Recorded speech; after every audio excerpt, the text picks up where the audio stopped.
Now, you're very welcome back. I am delighted to welcome to the show Bomani Jones, journalist, broadcaster, works with ESPN. Really, he's just a one-man empire. Bomani, great to have you on. How you doing? Hey, doing all right, man. Thanks for having me. No, it's great to have you on. Anniversary of September 11th just gone. Moment of reflection for everybody. And I suppose to try and set up what we're going to chat about, if you take the past 20 years and mix up sport, patriotism, military, and more recently protest, it's been a pretty fascinating time. What age were you, Bomani? Take us back. What age were you around September 2001? I had just turned 21 2 weeks earlier. And I always say that September 11th is interesting for me because I had just moved to California a couple of weeks before it happened. And so on that morning, I was in my buddy's house. I was staying with him, and he had left. So I'm at the house by myself, but the house did not have cable. The house did not have internet. So out of nowhere at like 7:30, 8 o'clock in the morning local time, I'm asleep on his couch, and the dude busts in and he says, "They bombed us." And I'm like, who is they?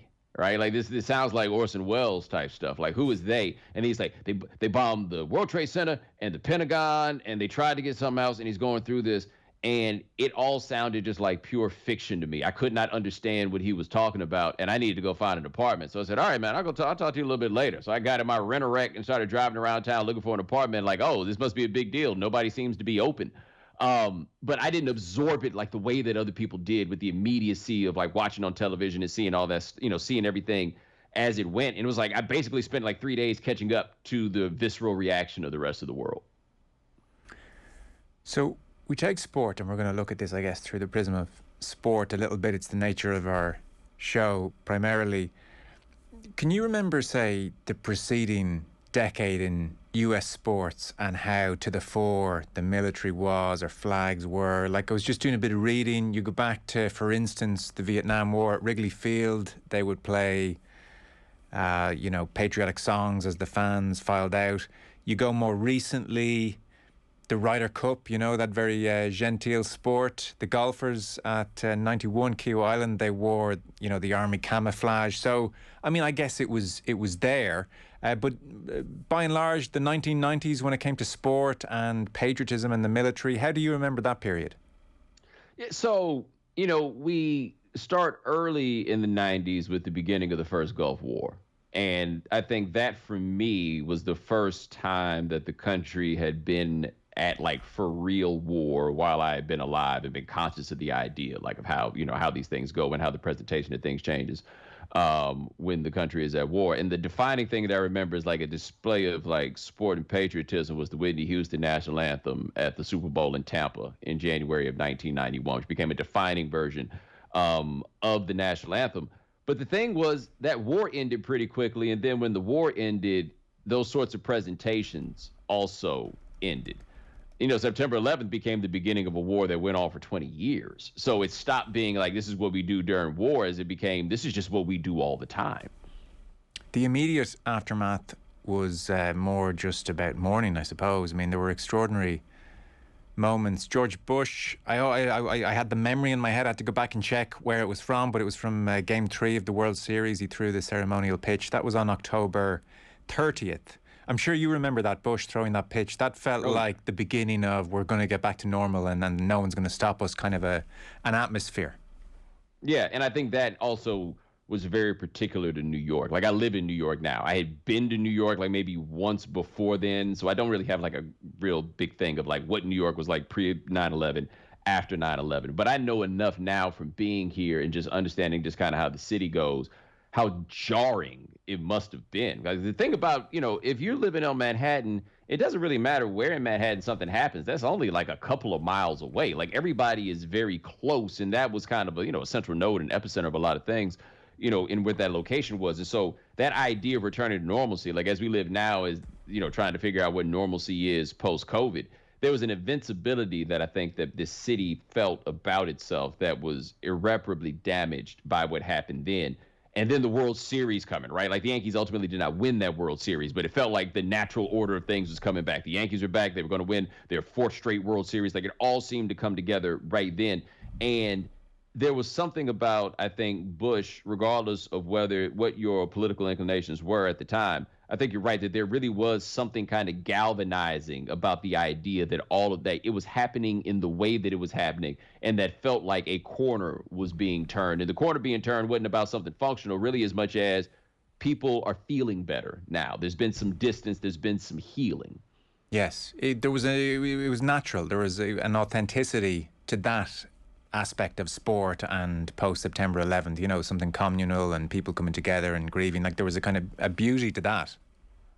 No, absolutely. I mean, there's not been a lot of times in this country where one of the Bushes could bring legitimately everybody together in such a way. Like right then it happened. And in some ways, he did demonstrate himself to be the right person for that job because he was a people person, if nothing else. Like he was really good at that people stuff. And at that moment, what they needed was somebody who was good at people stuff. So very quickly, America goes from being in pain and shell-shocked to being very much at war. And that's where things change at sporting events. We could start in any number of places, like we will most certainly. I want to get your thoughts on TV coverage. But just as a jumping off point, God Bless America, the song. Land That I Love, Stand Beside Her and Guide Her. All you know, I'm sure you can sing it 10 times over.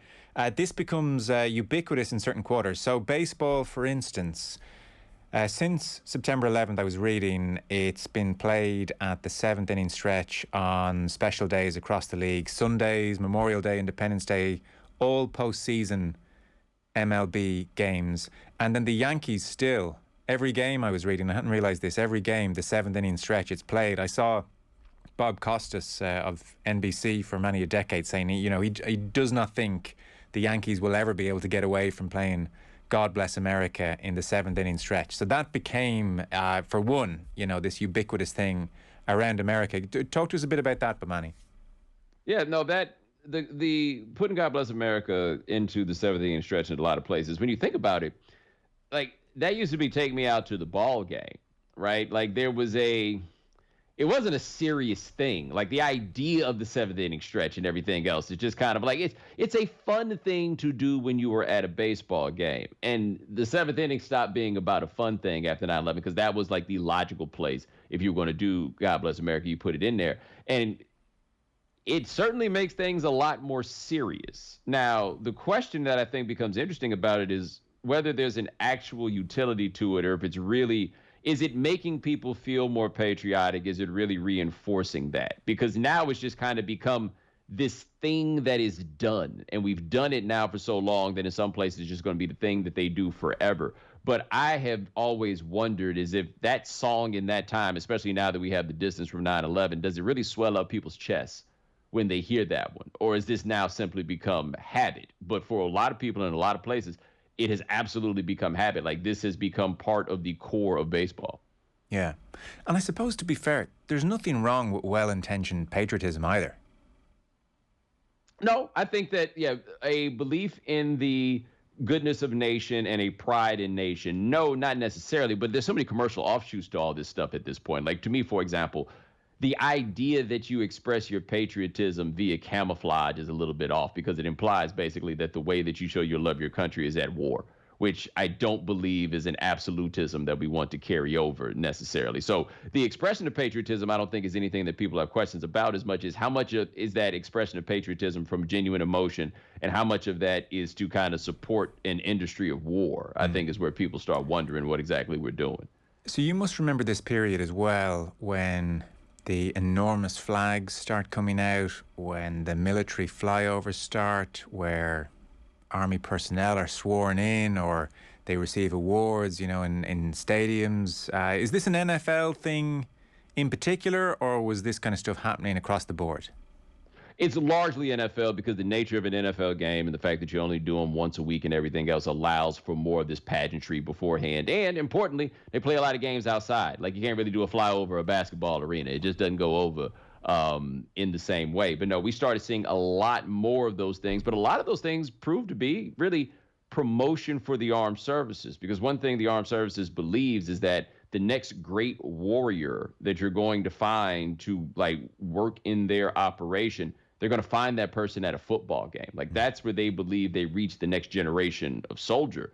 is through these games. You see a lot of advertisements for the military during games and everything else. Like, it has become tied to a couple of things. One of them being that the NFL figured out a long time ago that their product sells better with red, white, and blue. That by putting flags everywhere and doing all this stuff, it's always been a very commercially viable thing for them to do. But then that also became an extension of, we were in a perpetual war in this country.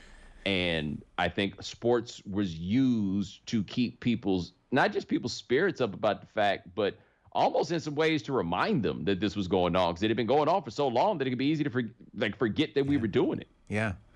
And like, it's everywhere. I mean, I mentioned the war by the shore and the Gulf. I mean, you still see army personnel holding flags or, being greeted by the players as they walk off certain greens. So it was just there throughout American sports.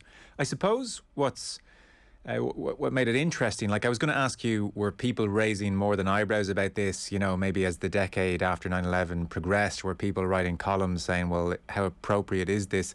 I suppose what makes it tricky is it's a difficult nuance to separate support for the individual troops who as individuals are doing incredible things, and like, who doesn't want to convey a certain empathy to somebody who's fighting a war on your behalf, versus, right, well, I don't agree with this war, I think it's complete folly. But again, in the context of the kind of things we're talking about around sports, that's kind of a difficult nuance to convey for everyone. So I guess most people just kind of went along with it, did they? Yeah, overwhelmingly. And there's been some people, like my colleague Howard Bryant has written fairly extensively on, criticisms of what the presentation of sport has been since 9/11, that being a big line of demarcation in the way the sports have been used and viewed in the United States. I also don't think that many people honestly have even taken the time to think about what there is to be critical of in this moment. Like, this is not something that there's been kind of an implicit understanding that this is kind of what it is. The way we treat the Pat Tillman story, I think, is a great example of that, where he is still held up, I think, fairly as a hero, but without talking about what changed for him in the course of being part of that war before he ultimately died at the hands of friendly fire, which the United States government did not present to the public in its most sincere fashion.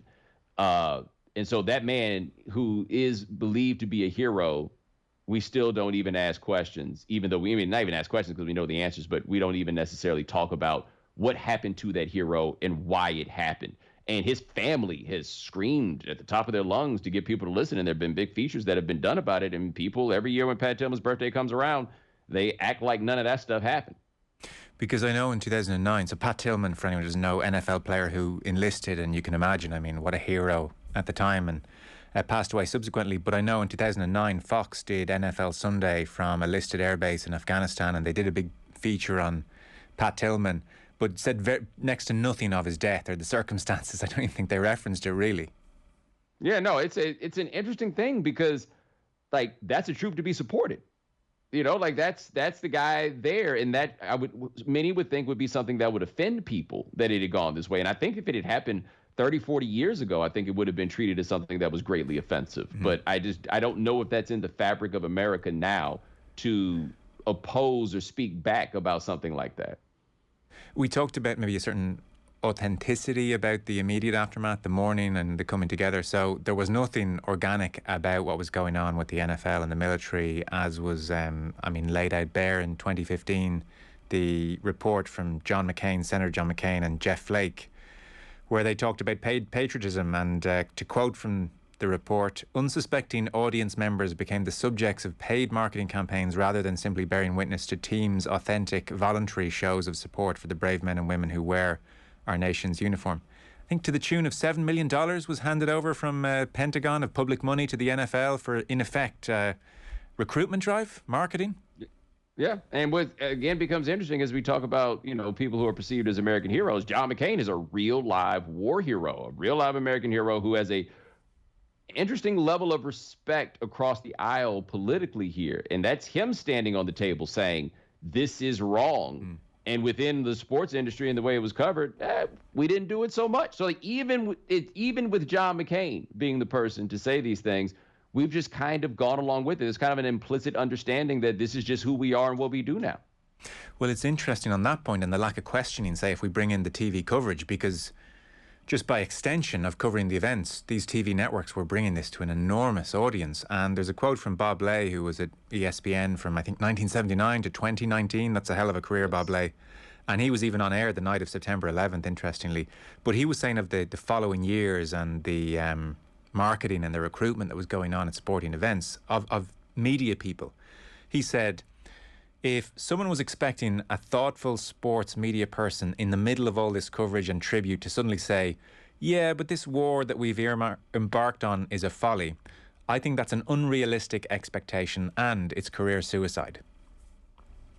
I think the second part is probably correct. You'd have a hard time recovering from that career-wise, because we walk a interesting tightrope in covering sports when we talk about this, which is, on one hand, I understand the argument that people don't really want to have what some would term a political discourse while they're coming to watch sports. Like, I get the idea. That's not why people are tuning in, except we are giving you political discourse with some of this contrived patriotism that we engage in, and nobody looks at that as being engaging in politics, and so they don't, they let that part ride out. If you don't criticize those things on the broadcast, then there's really not an impactful place for you to actually criticize them. Like, sometimes you have to say something about it as it's happening. But again, this is a league that figured out that people like their football with the red, white, and blue wrapped around it. If you say something against that, you are basically going against the whole fabric and tenor of the broadcast.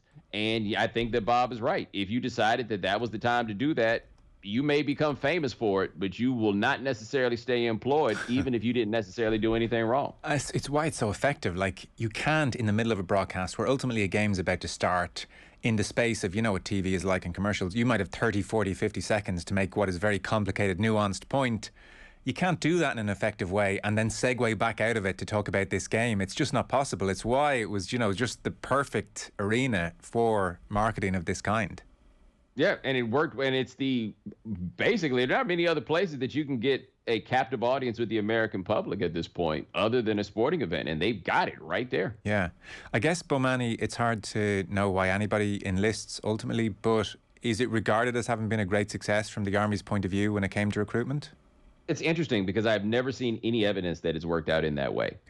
I have not seen anything to indicate that this has actually increased enlisting in the military, that this has been the thing that has driven people to do it. I have always found, like, my father joined the military in 1954, I want to say, was the year that he enlisted. And it wasn't any commercial that drove him there. It was poverty. That this was, especially in that time, that was the best way for you to move up to a new station in life, was to join the military. And then once you got in, you get benefits, all those things. That could be the thing you do. You go to college, all of those. But I have not seen anything that says, man, if they didn't do all this pushing during football games, who knows what our war operation would be. I haven't seen it. Yes, because it's very easy to imagine this very quickly becoming white noise and wallpaper and, like, I'm opening a beer and having a nacho and kind of not paying that much attention till the game starts. It's very hard to know. I guess it doesn't hurt. On the TV coverage and Bob Lay's comments there about career suicide and everything, I was reading a piece and it was saying that 2009 Fox NFL Sunday from the airbase in Afghanistan, it did note a slight softening or change in the coverage of the war. So, for instance, 2009, at this stage, this thing is dragging on and, Osama's still around and, I'm sure people are starting to question the war a bit more then. It made the point that instead of highlighting and focusing their reports on combat, it more looked at the great humanitarian work being done in schools and, the kind of the nice aspects to war that even then maybe at least TV coverage was starting to think about the nature of the war, the popularity of the war. It wasn't just we're all in this together and, you're either with us or against us, to paraphrase Bush. Yeah, I also think that after a point, people kind of forgot that there was a war going on. Yeah. Because it was so far away. And I think people no longer felt like there was a threat of another similar attack as the one that happened on September 11, 2001. It could be easy to not think about this war. If you didn't know people that were over there, you could not realize that was going on. But it absolutely was going on. And so it still kind of needed to be supported. But if you kept leaning in on the combat, at some point somebody was going to say, hey, man, if we have dropped all these bombs and, wreaked all this carnage, how's this thing not over yet? Yeah. And that's when people start asking questions, what exactly are we doing here? That I imagine was a similar phenomenon with people in Vietnam. Like after a while, you keep showing them all that stuff and they're like, okay, but this isn't working. So what do we wind up doing? So what you do then have to show is, oh, we're doing all kinds of wonderful things. Like, as you put it, look at the school we just opened. Yeah. And I think that's a much better sell to justify what you're doing than just, we just keep blowing things up and nothing changes, but we're going to blow some more stuff up. And Bomani, say as we get into the last decade, up to 2015 was the McCain report, for instance, say the 2010s, is God Bless America still every bit as present? Is the military still every bit as present? Is it, similar to what it was in the early years after 9/11? Yeah, the military still is. And like you go to basketball games and they do the thing very often where a serviceman or servicewoman has come back from overseas and they surprise them with their, wife and kids at the game, or they surprise the wife and kids with the return and all of that. That's everywhere now. Like that is if you go to a basketball game, the emphasis in the way that they lean in on showing their support for the military and for the armed forces is stronger than I ever remember it being. And when I talk to people who are younger than me, 15, 20 years younger, and I realize they have no idea or concept of a world or a sports world that did not look like this. Like right. They do this in the way that they don't realize that you used to be able to go to the airport and just sit at the gate and hang out with people. You didn't have to have a ticket, but all that changed after 9/11 is the same thing with these shows of patriotism. It wasn't always like this. And there's a generation now that doesn't realize it. And honestly, people older than them barely realize it because it's been going on so long that you forget that there was a time before it. Yeah. And so, well, I guess, again, who doesn't want to see a family reunited? Can you not kind of empathize with that? So I guess that's the angle they're playing, as opposed to something more supportive of the cause behind this war, which would be far more divisive, presumably. Yeah, I think leaning in on the idea, don't worry, it'll be over soon, was a better play after 15 years. Okay. So that's a fascinating 15 years, right? And you've illustrated that brilliantly for us. Then along comes some bloke called Kaepernick and into this atmosphere. So the last couple of years, we have had, I guess, if we call it Kaepernick Part 1, we then have Kaepernick Part 2, which I would say is post-George Floyd, and, the various leagues and commissioners scrambling to rethink their whole approach. And then thirdly, the end of the war in Afghanistan. This war is now officially over. So these are very interesting years. Let's start with Kaepernick Part 1 up until George Floyd's death. Not difficult to understand why his protest in this very charged atmosphere went down so badly. What made it all the more complicated, Bomani, is that he's not protesting against the war. He's protesting against systemic racism and social issues. So, again, nothing here is ever straightforward.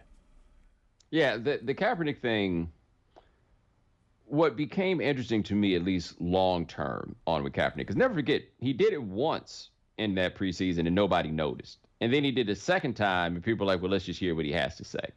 And then when he was so very clear on what his disagreements were and what his problems were, then it became a problem. And so the thing I always tell people to note and always remember about what happened with Colin Kaepernick was everyone who kneeled after him was protected.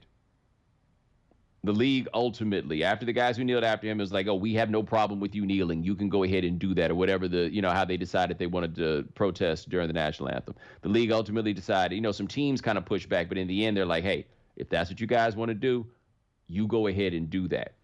Colin was punished for not asking for permission, ultimately, and speaking with the level of clarity that he had. Because even his guy, Eric Reed, who said a lot of the same things that he had, he wound up getting more chances in the NFL after this had happened in the very beginning. Guys like Michael Bennett or Marshawn Lynch, who wouldn't stand for the national anthem but wouldn't really explain why it was. They just kept it moving. Marcus Peters is another example. All those guys still played in the league. Colin Kaepernick, it was not simply that he was saying what he was saying, but he had the audacity to do it without permission. Mm. And so what's happened since George Floyd is most of this stuff was then permitted. I think the NFL looked around and realized you create martyrs when you oppose this. What would be smarter for you to do is to participate with the players who feel these ways, who are doing these things.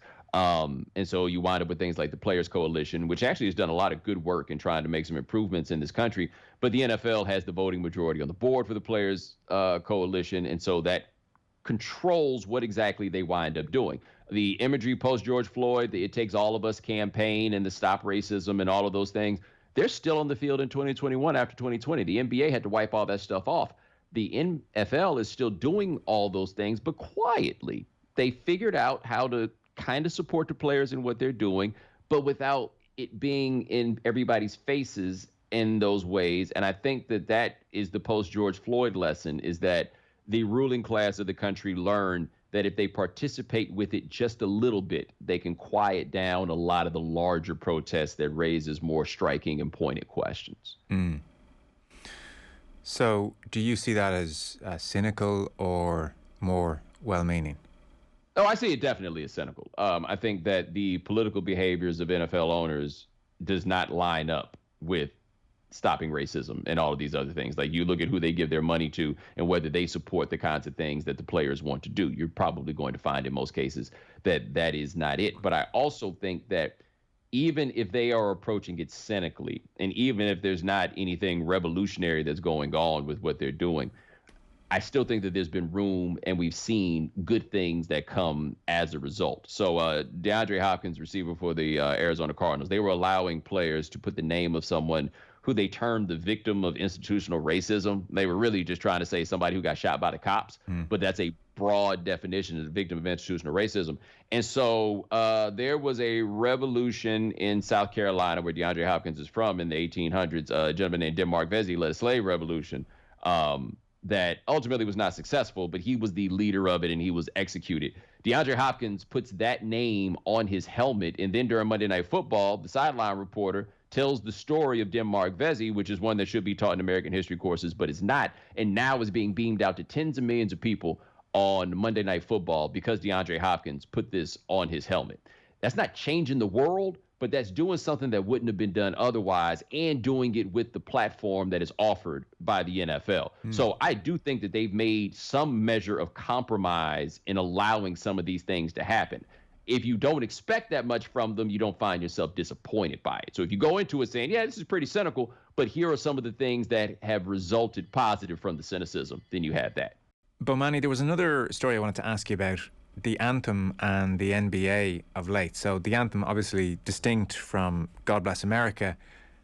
The Dallas Mavericks owner, Mark Cuban, stopped playing it for several games last season. It had become contentious for some of the players, presumably. I saw Adam Silver, the commissioner of the NBA, he was saying the ritual of playing the national anthem prior to sporting events reinforces our sense of belonging. For generations in the US, people have turned to sports in difficult times, such as after 9/11. People crave that physical coming together because it provides a sense of stability and comfort. So Adam Silver, supportive of the anthem being played. Dallas Mavericks owner stopped it for several games. You can maybe expand on why that was. And interestingly, I mean, God, things are never straightforward in America. So suddenly then, in response to all this, states, including Texas and Wisconsin, are now considering bills that would require the national anthem to be played before any sporting event at sites which were financed in part by taxpayer money. And I presume that's quite a number of sites. So what's going on here with the anthem? Maybe initially the Dallas Mavericks move. Well, the Mavericks, aside from whatever was happening with the players on the team and whatever disagreements they may have had about how to behave, for lack of a better term, during the anthem, whether you would stand, what you would do. Mark Cuban, I think, was also addressing why we do this in the first place. And the custom of playing the national anthem in sporting events began during times of war. And then, as we kind of discussed with some of these other things, it just kept going after the wars were over and just became a thing that was done. And there was a fair and philosophical question to be asked about what the purpose of doing this at games is. Because if you go to a basketball game during the national anthem, people stand out of custom, but it's not like this swell of patriotism that rushes over the arena when this happens. This isn't a galvanizing moment in normal times. That's just not the way that it goes. And so why are we doing this? If this is causing all of these issues and all of this discord and all of these disagreements, why are we doing it at all? Now, Cuban did it when there were no fans in the arena. They did not play the national anthem. And then that becomes an easy political point to push on if you are a local politician. And local politicians love to jump on things like this. And so you pass a bill like Texas did through, where the Republicans control the state house and basically control all state level politics. and you make the decision that, okay, well, now we're going to make it where you have to play the national anthem at the games. What does that accomplish? Probably nothing. Does that make the people more patriotic? Probably not. But it allows some politician to say that he stands on that side of right on that issue. And if you are Cuban or anybody else, pushing against that strongly is a very dangerous move, because it looks like you're pushing against pride in America when you make the decision to do that. But it, for me, goes back to, what exactly are we doing when we play the national anthem at these games? And are we accomplishing even what is attempted to be done? Yeah. And that's where like symbolism is very complicated, in that the same symbols can mean very different things to individuals. Like, for instance, we're a neutral country. We're not involved in wars. If you come over any time to Croke Park, and I recommend it for All-Ireland final football day or hurling day, the national anthem is played, everybody stands. I guess it's about patriotism, it's about community, it's coming together, it's a proud day for the country. Who knows what we all project onto it, but it's there and it's not linked to the troops. So to be fair, it's not like playing the anthem at a sporting event is solely connected with times of war, given that so many other countries around the world do it at sporting events when they're not involved in wars. I wonder, and so again, like, I understand where Kaepernick's coming from and the other protesters are coming from. Are there dangers of going too far the other way? Like what happened with the military and the NFL was very cynical and very underhand, and there's something very uncomfortable about all that. But at the same time, is it a good thing if the anthem and the flag disappears from sporting events? Well, I think the difficult issue there is that, kind of ironically, I guess you could say, the American flag has become a bit of a polarizing issue within the United States. And part of what has been problematic is that the people who are the most, what's the best way to put this? People who do not believe in what I would consider to be the American ideal, or at least the expression of the American ideal, that this is a multi-ethnic, multi-religious, multi-everything country where everybody comes together. The people who are least enthusiastic about the multi-part are most likely to wave the American flag in your face, right? And that's where this, I think, becomes a thing for a lot of people, that when they see the American flag, and it's not simply that they don't feel pride in it because of some of the complicated history, it's also about who wields that flag as a weapon. Like, so we talked about the NFL and how they use it kind of as a commercial weapon, right? It kind of helps the bottom line. There are many people in this country who also wave the flag in the faces of people like me, so that we know that we are not actually really American, that the American flag belongs to them. And it's part of why it's ironic that they have such an issue with Kaepernick, who is not accepting that flag in the ways that those people are, because so many of those people will then tell you that Colin Kaepernick isn't really an American, or they do not believe he's an American in the same way, but then cannot understand why it is that the American flag may not swell him up with joy in that same way. So is it possible to go too far? I think there's an argument to be had for that, but I think a lot of this is really, what this is a microcosm of America reckoning with itself. Yeah, no, you've explained that, and it's very complicated brilliantly. We don't have that complication. I mean, we're not perfect, and, you know, all the rest of it, but we don't, and there's just nothing in that stratosphere of complication when it comes to our flag and our anthem ultimately. Yeah, no, there's the ambition of what America wishes to be. And let's be honest, what America has become, the ambitions were with the idea that everybody was going to be white in the first place, that was going to be in this country. And then it kind of changed up in some different ways. And so the initial ambition has been exceeded by the application of that ambition over this course of time. And not everybody is okay with that expansion, even though it's been going on for hundreds of years. So I guess as we look to the next decade finally, touch wood, there's no war. Let's try and park that idea. So no war, Afghanistan is left behind, but the era of protest is very much ensconced now. So what are you anticipating over the next number of years when it comes to the issue of the flag and the anthem, and how sporting events will be used or leveraged, or maybe not?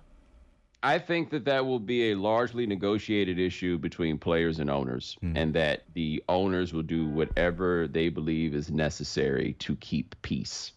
And if they feel like there's some groundswell leading toward protest, the one thing now is guys make a lot more money than they used to. You can find a way to get everybody to, quote unquote, behave under those circumstances, even if it's a matter of taking money and putting it toward good causes.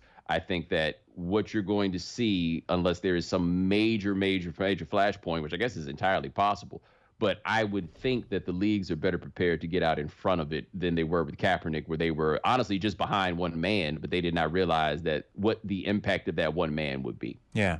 I mean, it doesn't sound like a particularly easy or positive decade ahead in that sense. But I suppose if you were looking for maybe a note of optimism about it, at least it's a more examined and less unthinking way of approaching it than maybe happened immediately after 9/11, which is where we started this conversation. That was a very automatic response, and it just kind of, everybody just went along with it and didn't really question it for understandable reasons in some respects. But it does seem like, the next decade is going to be really thought out and examined almost on a weekly, monthly basis, like at every turn. What are we doing? Why are we doing it? Who doesn't agree is going to flare up, I would think, routinely, Bomani.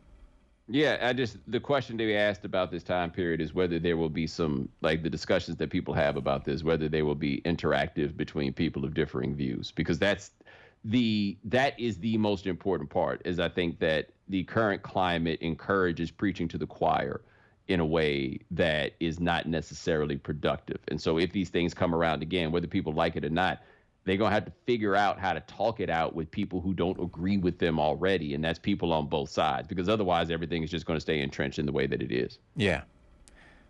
I suspect it's going to stay pretty entrenched. It will. Sad but true.